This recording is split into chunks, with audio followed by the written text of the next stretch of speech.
হাশরের ময়দানে মানুষ তিন শ্রেণীতে বিভক্ত হবে। কয় শ্রেণীতে বিভক্ত হবে? আল্লাহ তাআলা বলেন, ওয়া কুনতুম আজওয়াজান সালাসা।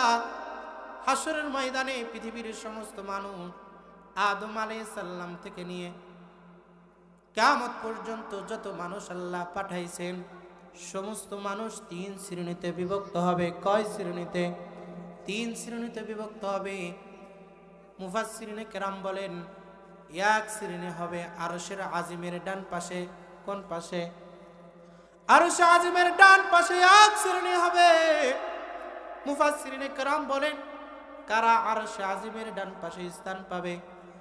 মুফাসসিরিনে কেরাম বলেন, যাদেরকে আল্লাহ তাআলা আদম আলাইহিস সালামের বাম ডান পার্শ্ব থেকে সৃষ্টি করেছেন, তারা ওই দিন হাশরের ময়দানে আল্লাহ তাআলার আরশে আজিমের ডান পাশে স্থান পাবে। মুফাসসিরিনে কেরাম বলেন, যারা আরশে আজিমের ডান পাশে স্থান পাবে তাদের প্রত্যেককেই আল্লাহ তাআলা ডান হাতে আমলনামা দিবেন। আর যারা ডান হাতে আমলনামা পাবে আল্লাহ তাআলা তাদের প্রত্যেককেই জান্নাত দান করবেন। বলেন সুবহানাল্লাহ।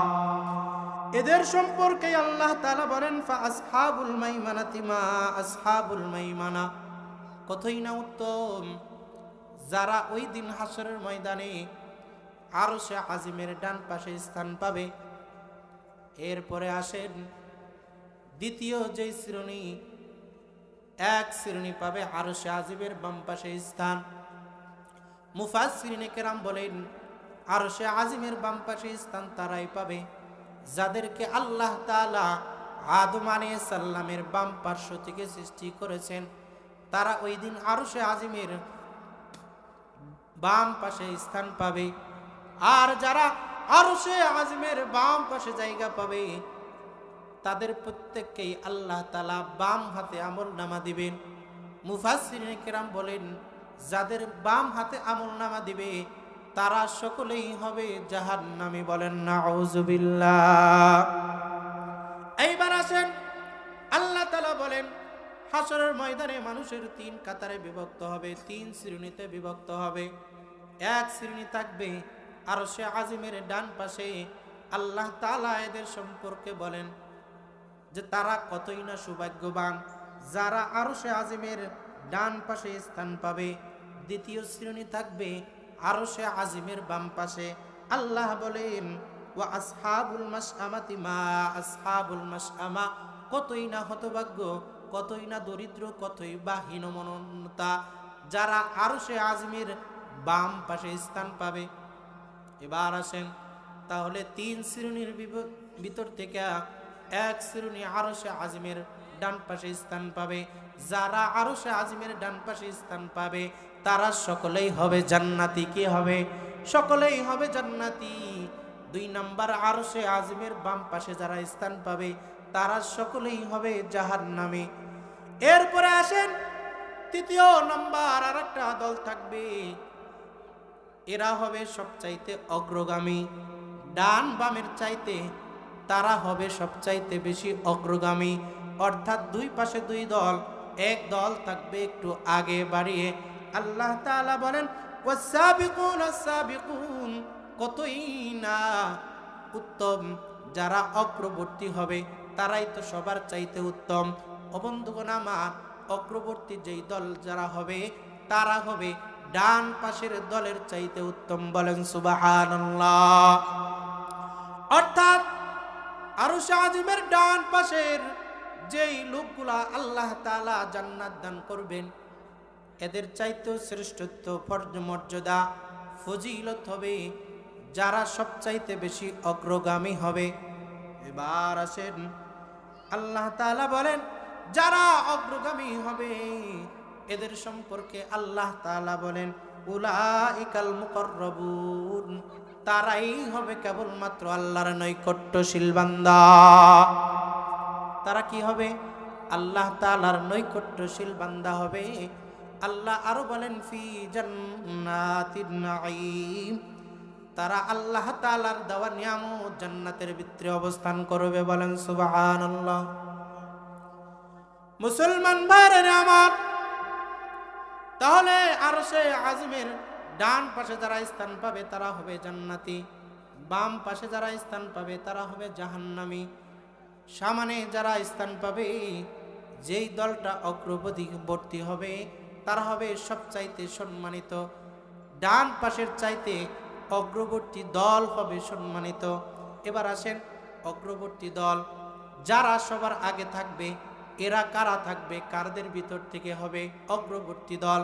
আল্লাহ তাআলা বলেন, সুল্লাতুম মিনাল আউয়ালিন ওয়া কলিলুম মিনাল আখিরিন। আল্লাহ তাআলা বলেন, হাসরের ময়দানে তিন দলের ভিতর থেকে যেই দলটা অগ্রবর্তী হবে, এই অগ্রবর্তী দলের কিছু সংখ্যক লোক হবে পূর্ববর্তীদের থেকে, কিছু সংখ্যক আর অল্প সংখ্যক লোক হবে পরবর্তী দল থেকে। এবার আসেন, পূর্ববর্তী দল এবং পরবর্তী দল কাদেরকে বলে? মুফাসসিরিনে কেরাম বলেন, হযরতে আদম আলাইহিস সালাম থেকে নিয়ে নবী মুহাম্মদ সাল্লাল্লাহু আলাইহি সাল্লামের আগ পর্যন্ত যত মানুষ আল্লাহ তাআলা পাঠাইছেন এরা হচ্ছে পূর্ববর্তী দল। নবী আরবি সাল্লাল্লাহু আলাইহি সাল্লাম থেকে নিয়ে কিয়ামত পর্যন্ত যত লোক আসবে এরা হচ্ছে পরবর্তী দল। আল্লাহ তাআলা বলেন, সুল্লাতুম মিনাল আউয়ালিন ওয়া কলিলুম মিনাল আখিরিন। আল্লাহ বলেন, ওই যে অগ্রবর্তী দল, যেই অগ্রবর্তী দল আল্লাহর নৈকট্যশীল হবে, এদের ভিতর থেকে পূর্ববর্তী দলের লোকের সংখ্যা থাকবে বেশি, পরবর্তী দলের লোকের সংখ্যা থাকবে কম। এইবার সাহাবায়ে কেরাম এই কথা শুনে মন খারাপ করলেন, ইয়া রাসূলুল্লাহ, তাহলে তো মনে হয় আমাদের চাইতে পূর্ববর্তী যারা আছে তাদের জান্নাতের সংখ্যা আমাদের চাইতে বেশি হয়ে যাবে। এই কথা বলার পর দীর্ঘ 1 বছর রাসূল কোনো উত্তর দেয় নাই। কয় বছর? 1 বছর রাসূল কোনো উত্তর দেন নাই। 1 বছর পরে যখন আয়াত নাজিল হয়, এইবার আল্লাহ তাআলা আল্লাহর নবী হযরতে ওমর ফারুক রাদিয়াল্লাহু তাআলা আনহুকে বললেন, ইসমা ইয়া উমর, কদ মা আনজালাল্লাহু তাআলা সুল্লাতুম মিনাল আউয়ালিন ওয়া সুল্লাতুম মিনাল আখিরিন। ওগো উমর শুনো, আল্লাহর নবী ওমর রাদিয়াল্লাহু তাআলা আনহুকে বললেন, ওগো উমর শুনো, সুল্লাতুম মিনাল আউয়ালিন ওয়া সুল্লাতুম মিনাল আখিরিন। আল্লাহর নবী ওমর রাদিয়াল্লাহু তাআলা আনহুকে সুসংবাদ শোনায় দিলেন, ওগো ওমর, চিন্তার কোনো কারণ নাই। আল্লাহ তাআলা আয়াত নাজিল করেছে, তুমি যেই বিষয়ে চিন্তা করতেছিলা, যেই বিষয়ে তুমি টেনশন করতেছিলা, ওগো ওমর শোনো, আল্লাহ তাআলা ওই যে অগ্রবর্তী যেই দলটা থাকবে, এই অগ্রবর্তী দলের ভিতর থেকে পূর্ববর্তী যেই পরিমাণ সংখ্যা হবে, আমার উম্মতে মুহাম্মাদির একাই সেই পরিমাণ সংখ্যা হবে। বলেন সুবহানাল্লাহ। মুসলমান ভাইরা আমার, এখানে সুল্লাতুম শব্দের ব্যাখ্যায় আল্লামা জমখশরী রহমাতুল্লাহ আলাইহি বলেন, সুল্লাতুন শব্দের অর্থ হচ্ছে বড় দল, অর্থাৎ ওই যে হাসরের ময়দানে 3 দলের ভিতর থেকে যারা সবচাইতে বেশি অগ্রগামী হবে, এই অগ্রগামী দলের ভিতর থেকে যেই লোকগুলা থাকবে, একটা বড় দল থাকবে রসুলের পূর্ব থেকে নিয়ে আদম আলাইহিস সালাম পর্যন্ত।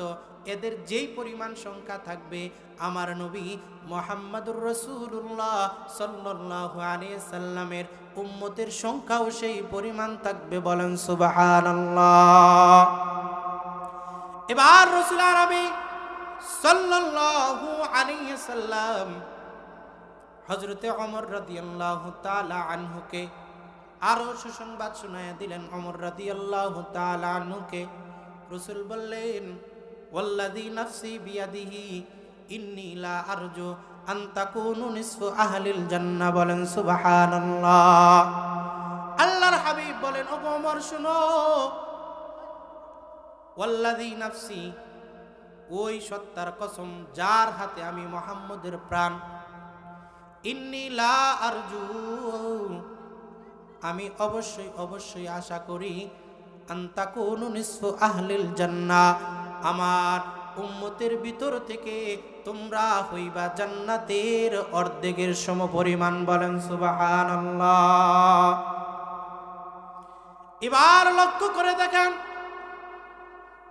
হযরতে আদম আলাইহিস সালাম থেকে নিয়ে নবী আরবি সাল্লাল্লাহু আলাইহি সাল্লাম পর্যন্ত যেই মানুষগুলো আল্লাহ তাআলা পাঠাইছেন, এরা যেই পরিমাণ জান্নাতি হবে, উম্মতে মুহাম্মাদি একাই সেই পরিমাণ জান্নাতি হবে। বলেন সুবহানাল্লাহ।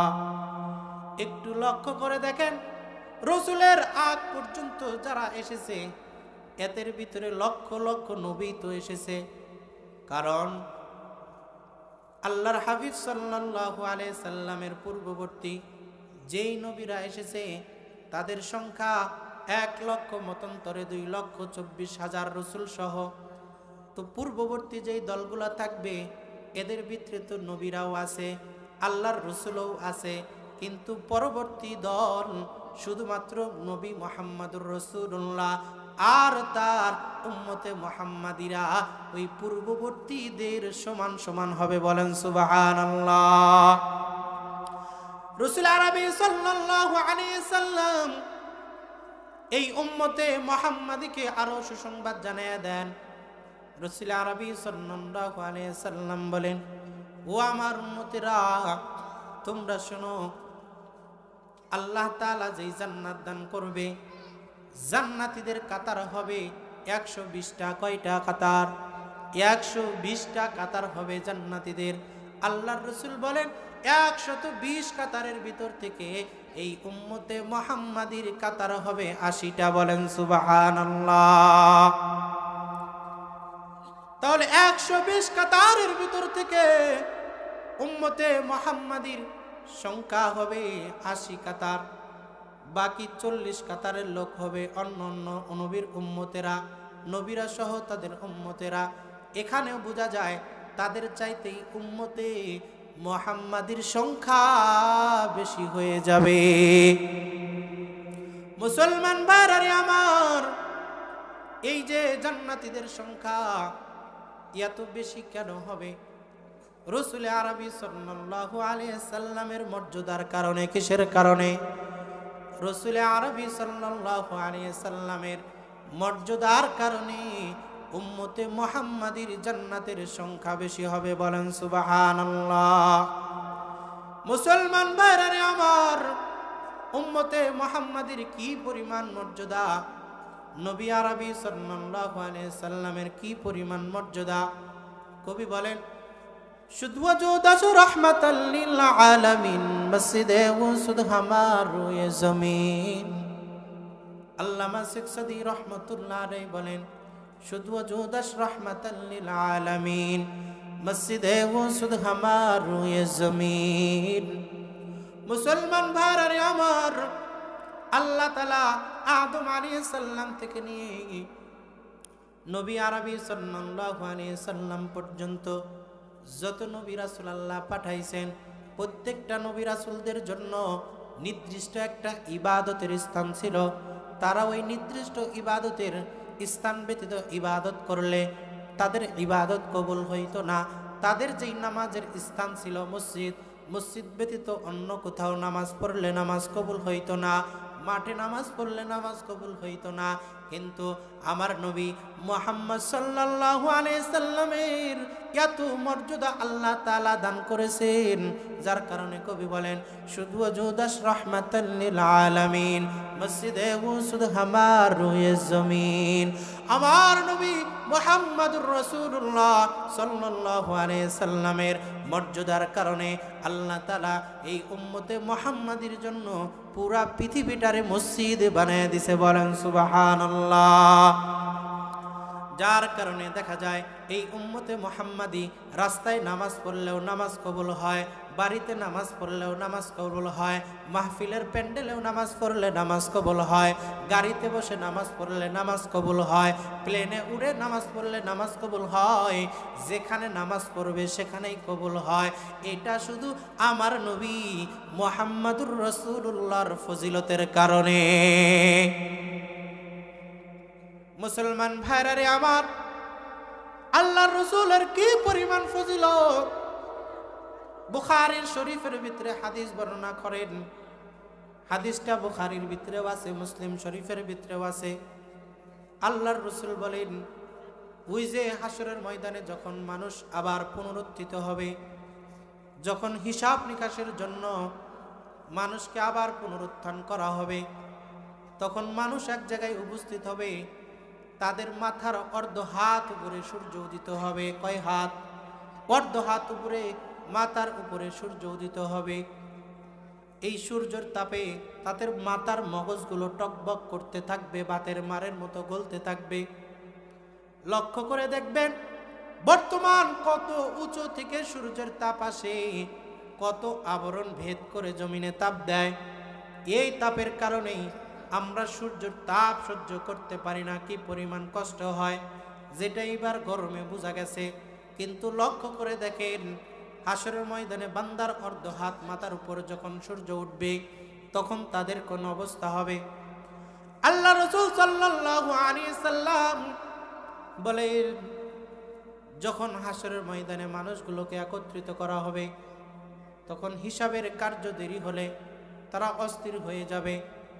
অস্থির হওয়ার পর রাসূল আরবি সাল্লাল্লাহু আলাইহি সাল্লাম বলেন, ফায়াতুনা আদম, সমস্ত মানুষ যাবে হযরতে আদম আলাইহিস সালামের কাছে যাবে।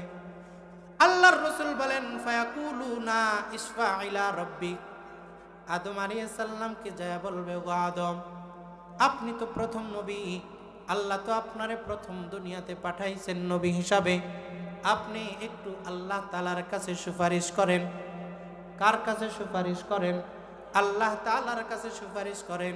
আল্লাহর রাসূল বলেন, আদম আলাইহিস সালাম বলবেন, লাস্তু লাহা, ও মানুষ সকল শুনো রে, আমি নালায়েক আদম এটার উপযুক্ত নয়। এইবার আদম আলাইহিস সালাম বলবেন, ওয়ালাকিন আলাইকুম বিইব্রাহিম, বরঞ্চ তোমরা ইব্রাহিম আলাইহিস সালামের কাছে যাও। পৃথিবীর সমস্ত মানুষ দৌড়ায়া হযরতে ইব্রাহিম আলাইহিস সালামের কাছে যাবেন। ফায়াকুলুনা, ইব্রাহিম আলাইহিস সালামের কাছে গিয়ে বলবেন, ইশফা ইলা রাব্বিক, ওগো ইব্রাহিম, আপনি আমাদের জন্য আল্লাহর কাছে সুপারিশ করুন, দোয়া করুন। ইব্রাহিম আলাইহিস সালাম উত্তর দিবে, লাস্তু লাহা, আমি এই কাজের জন্য উপযুক্ত নয়।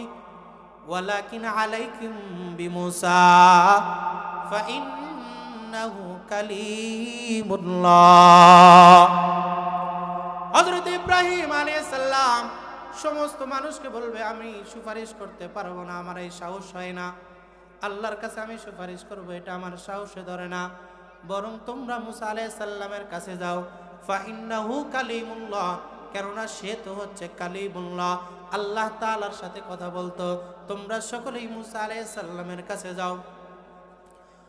মুসলমান ভাইরা আমার, আল্লাহ রাসূল সাল্লাল্লাহু আলাইহি সাল্লাম বলেন, মুসা আলাইহিস সালামের কাছে যখন যাবে, ফায়াতুনা বিমূসা, তারা যখন মুসা আলাইহিস সালামের কাছে যাবে, মুসা আলাইহিস সালাম একই উত্তর দিবে, লাস্তু লাহা, আমি এই কাজের জন্য উপযুক্ত নয়। ওয়ালাকিন আলাইকুম বিঈসা, বরঞ্চ তোমরা ঈসা আলাইহিস সালামের কাছে যাও। ফাইন্নাহু রূহুল্লাহ, কেননা সে তো হচ্ছে আল্লাহর রূহ। তখন পৃথিবীর সমস্ত মানুষ ঈসা আলাইহিস সালামের কাছে যাবেন। ঈসা আলাইহিস সালামের কাছে যাওয়ার পর ঈসা আলাইহিস সালাম বলবেন, লাস্তু লাহা, এই কাজের জন্য আমি উপযুক্ত নয়। ওয়ালাকিন আলাইকুম বিমুহাম্মাদ, বরঞ্চ তোমরা মুহাম্মদ সাল্লাল্লাহু আলাইহি সাল্লামের কাছে যাও। রাসূল আরবি সাল্লাল্লাহু আলাইহি সাল্লাম বলেন, ফায়াতুনানি, সমস্ত মানুষ দৌড়ায় আমি মুহাম্মাদের কাছে আসবে। আসার পরে তারা বলবে, হে মুহাম্মদ সাল্লাল্লাহু আলাইহি সাল্লাম, আপনি আমাদের জন্য সুপারিশ করেন। আল্লাহর রাসূল বলেন, আমি এটার জন্য উপযুক্ত। বলেন সুবহানাল্লাহ। সমস্ত নবীরাই সাহস পাবে না, কিন্তু নবী আরবি সাল্লাল্লাহু আলাইহি সাল্লাম বলবেন, আমি এই কাজের জন্য উপযুক্ত। রাসূল আরবি সাল্লাল্লাহু আলাইহি সাল্লাম বলবেন, তখন আমি আমার মালিকের কাছে অনুমতি চাইব সুপারিশ করার জন্য। কার কাছে? আমি আমার মালিকের কাছে অনুমতি চাইব। আল্লাহ তাআলা আমাকে সুপারিশের অনুমতি দান করবেন। রাসূল আরো বলেন, আল্লাহ তাআলা আমাকে সুপারিশের অনুমতি দান করবেন এবং কি ইলহামের মাধ্যমে এমন কিছু প্রশংসার বাক্য আল্লাহ আমাকে শিক্ষা দিবেন যেটা আমি এখন জানি না। ওই প্রশংসার বাণীগুলো আমি প্রশংসা করে যখন সিজদায় পড়ে যাব, আল্লাহ তাআলা বলবেন, ইরফা রাসাকা, হে মুহাম্মদ আপনি আপনার মাথা আকাশের দিকে উঠান। আল্লাহর রাসূল বলেন, আল্লাহ তাআলা যখন বলবেন, হে মুহাম্মদ আপনার মাথাটা আকাশের দিকে উঠান, রাসূল বলেন আমি আকাশের দিকে মাথা উঠাইব। আল্লাহ তাআলা বলবেন, কুল তুসমাউ, হে নবী আপনি বলেন আপনার কথা শোনা হবে। ওয়াসাল তুতাহু, এবং কি চান আপনাকে দেওয়া হবে। ইশফা তুশফাউ, এবং আপনি সুপারিশ করলে আপনার সুপারিশ গ্রহণ করা হবে। রাসূল বলেন, ওই সময় আমি বলবো, ইয়া রব্বি উম্মতি উম্মতি, বলেন সুবহানাল্লাহ। রাসূল আরবি সাল্লাল্লাহু আলাইহি সাল্লাম বলেন, ওই সময় আমি বলবো, ইয়া রব্বি উম্মতি, ইয়া রব্বি উম্মতি, হে আমার রব আপনি আমার উম্মতের উপর রহম করেন। আল্লাহ তাআলা তখন নবী আরবি সাল্লাল্লাহু আলাইহি সাল্লামকে বলবেন, হে নবী আপনি জাহান্নামের কিনারায় যান। জাহান্নামে কিনারায় গিয়ে দেখেন আপনার উম্মতের, যেই সমস্ত উম্মতের অন্তরের ভিতরে জবের দানা পরিমাণ ঈমান আছে, তাদেরকে আপনি জাহান্নাম থেকে বের করে আনেন, বলেন সুবহানাল্লাহ। আল্লাহর রাসূল বলেন, আমি তাৎক্ষণিক দৌড়িয়ে ওই জাহান্নামের কাছে যাব। জাহান্নামের কাছে গিয়ে যাদের অন্তরের ভিতরে জবের সম পরিমাণ ঈমান আছে, তাদেরকে আমি নবী জাহান্নাম থেকে বের করে আনব। রাসূল বলেন, এটা করে আমি ক্ষান্ত হব না, বরং আবারও সিজদায় পড়ে যাব। আল্লাহ তাআলা আমাকে আবারও বলবেন, হে মুহাম্মদ মাথা উঠান, কি চান আপনাকে সব দেওয়া হবে। আল্লাহর রাসূল বলেন, তখন আমি আবারও বলবো, ইয়া রব্বি উম্মতি, ইয়া রব্বি উম্মতি, ও আমার রব্বে কারীম আল্লাহ আমার উম্মতের কি অবস্থা হবে, আমার উম্মতের উপর দয়া করেন। তখন আল্লাহ তাআলা বলবেন, হে মুহাম্মদ আপনাকে আবারও সুযোগ দিলাম, যান আপনার যেই সমস্ত উম্মতের অন্তরের ভিতরে সরিষার দানা পরিমাণ ঈমান আছে, কি আছে? সরিষার দানা পরিমাণ ঈমান আছে, আপনি তাদেরকেও জাহান্নাম থেকে বের করে জান্নাতে আনেন। আল্লাহর রাসূল বলেন, আল্লাহ তাআলা আমাকে এই কথা বলার সাথে সাথে আমি আবারও গিয়ে যাদের অন্তরের ভিতরে সরিষার দানা পরিমাণ ঈমান আছে, তাদেরকেও আমি জাহান্নাম থেকে জান্নাতে আনবো। আল্লাহর রাসূল বলেন, জান্নাতে আনার পর আমি আবারও আল্লাহর সিজদায় পড়ে যাব। এইবার আল্লাহ তাআলা আবারও বলবেন, হে মুহাম্মদ মাথা উঠান, কি চান আপনাকে দেওয়া হবে। রাসূল বলেন, আমি তখন আল্লাহকে আবারও বলবো, ইয়া রব্বি উম্মতি, ওগো আমার রব আপনি আমার উম্মতের উপর দয়া করেন।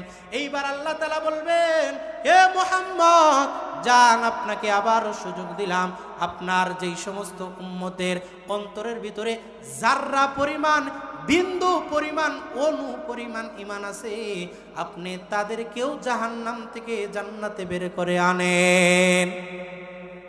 এইবার রাসূল আরবি সাল্লাল্লাহু আলাইহি সাল্লাম জান্নাতে গিয়ে তাদেরকে বের করে আনবেন। এইবার আসেন, আল্লাহ রাসূল বলেন, এরপরে আমি আবারও সিজদায় পড়ে যাব। আল্লাহ আমাকে আবারও ডাকবে, হে মুহাম্মদ আকাশের দিকে মাথা উঠান। আল্লাহর রাসূল বলেন, আমি আকাশের দিকে মাথা উঠানোর পর এইবার আমি আবার বলবো, ইয়া রব্বি উম্মতি, ইয়া রব্বি উম্মতি, ওগো আমার রব আমার উম্মতের উপর দয়া করেন। আল্লাহ বলবেন, হে মুহাম্মদ আপনি আর কি চান, লক্ষ্য করে শুনবেন, মনোযোগ দিয়ে শুনবেন। আল্লাহ রাসূল আবারও বলবেন, আমি আমার উম্মতের উপর করুণা চাই। আল্লাহর রাসূল বলবেন, ইয়া আল্লাহ আমার যেই উম্মতেরা যারা দুনিয়াতে জীবদ্দশায় একবার শুধু লা ইলাহা ইল্লাল্লাহ বলেছে, আপনি তাদেরকেও জাহান্নাম থেকে বের করে জান্নাত দেন। মুসলমান ভাইরা আমার, এই কথা বলার সাথে সাথে আল্লাহ তাআলা আমার নবীকে সান্ত্বনা দিয়ে বলবে, ওগো মুহাম্মদ, এটার জন্য আপনার প্রয়োজন নাই। আমার জালালতের কসম, আমার ইজ্জতের কসম, আমি আল্লাহ স্বয়ং নিজে আপনার যেই উম্মতেরা দুনিয়াতে একবার শুধু লা ইলাহা ইল্লাল্লাহ বলেছিল, আমি আল্লাহ তাআলা সর্বশেষে আমার কুদরতি হাত দিয়ে তাদেরকে জাহান্নাম থেকে জান্নাত দিয়ে দেব। বলেন সুবহানাল্লাহ। মুসলমান ভাইরা আমার, এই শ্রেষ্ঠত্ব কার কারণে? শুধুমাত্র আমার নবী মুহাম্মদ আরবি সাল্লাল্লাহু আলাইহি সাল্লামের কারণে। তো বন্ধুগণ আমার, বলতেছিলাম যে আল্লাহ তাআলা বলেন হাসরের ময়দানে তোমরা 3 শ্রেণীতে বিভক্ত হইবা। এক শ্রেণী ডান পাশে, আর এক শ্রেণী বাম পাশে। এক শ্রেণী থাকবে অগ্রবর্তী।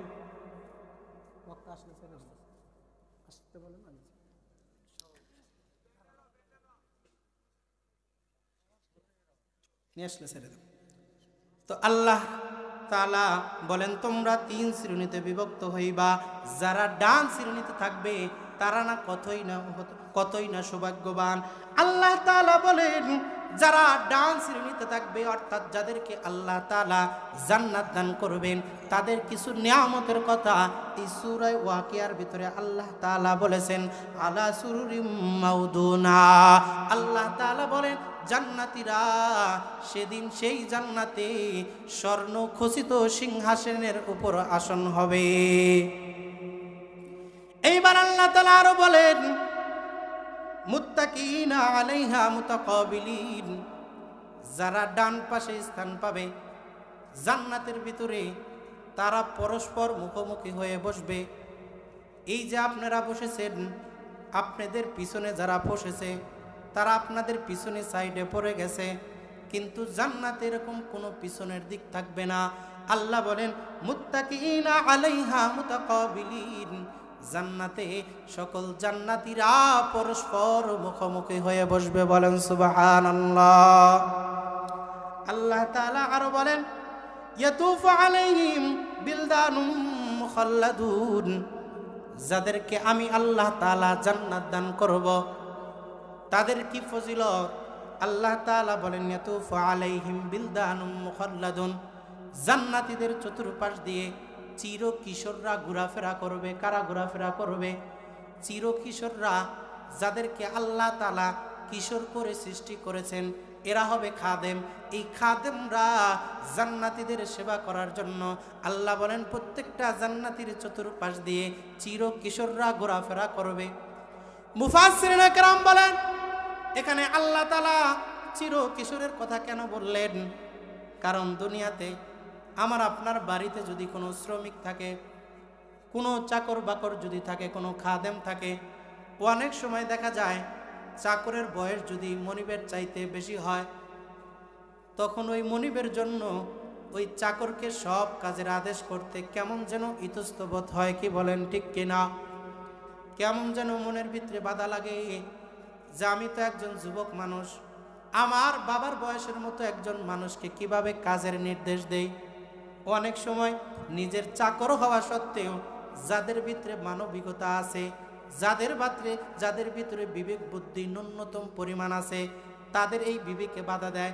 যদিও আমার অধীনস্থ কর্মচারী, কিন্তু তার বয়স তো আমার বাবার বয়সের মতো, আমার দাদার বয়সের মতো। এই জন্য ইতস্তবোধ করে অনেক সময় চাকরকেও, অধীনস্থ ব্যক্তিকেও কিছু বলে না। আবার যদি সেই অধীনস্থ ব্যক্তি, চাকর যদি একেবারে বয়সে ছোট হয়, একেবারে যদি বাচ্চা হয়, সমাজে দেখা যায় এটা হয়তো আগে সবচাইতে বেশি ছিল। অনেক বাচ্চারা বর্তমান সময়ে যেই বাচ্চাগুলা নিজের জামাটা নিজে পরিধান করতে পারে না, নিজের শার্টটা নিজে গায়ে দিতে পারে না, নিজের লুঙ্গিটা নিজে পরিধান করতে পারে না, আমাদের বাপ দাদার আমলে দেখা যায় ওই সমপরিমাণ বাচ্চারা তখন মানুষের বাড়িতে কাজ করছে। কি বলেন ঠিক কিনা? তো মুসলমান ভাইরা আমার, অনেক সময় দেখা যায় কারো অধীনস্থ যদি ছোট বাচ্চা থাকে, তো এই বাচ্চাকেও আদেশ দিতে কেমন যেন বিবেকে বাধা দেয় যে আমি যেই কাজের জন্য তাকে আদেশ করব, সে তো ছোট মানুষ, মনে হয় পারবে না, তার কষ্ট হবে। এই জন্য বিবেকে একটা বাধা আসে।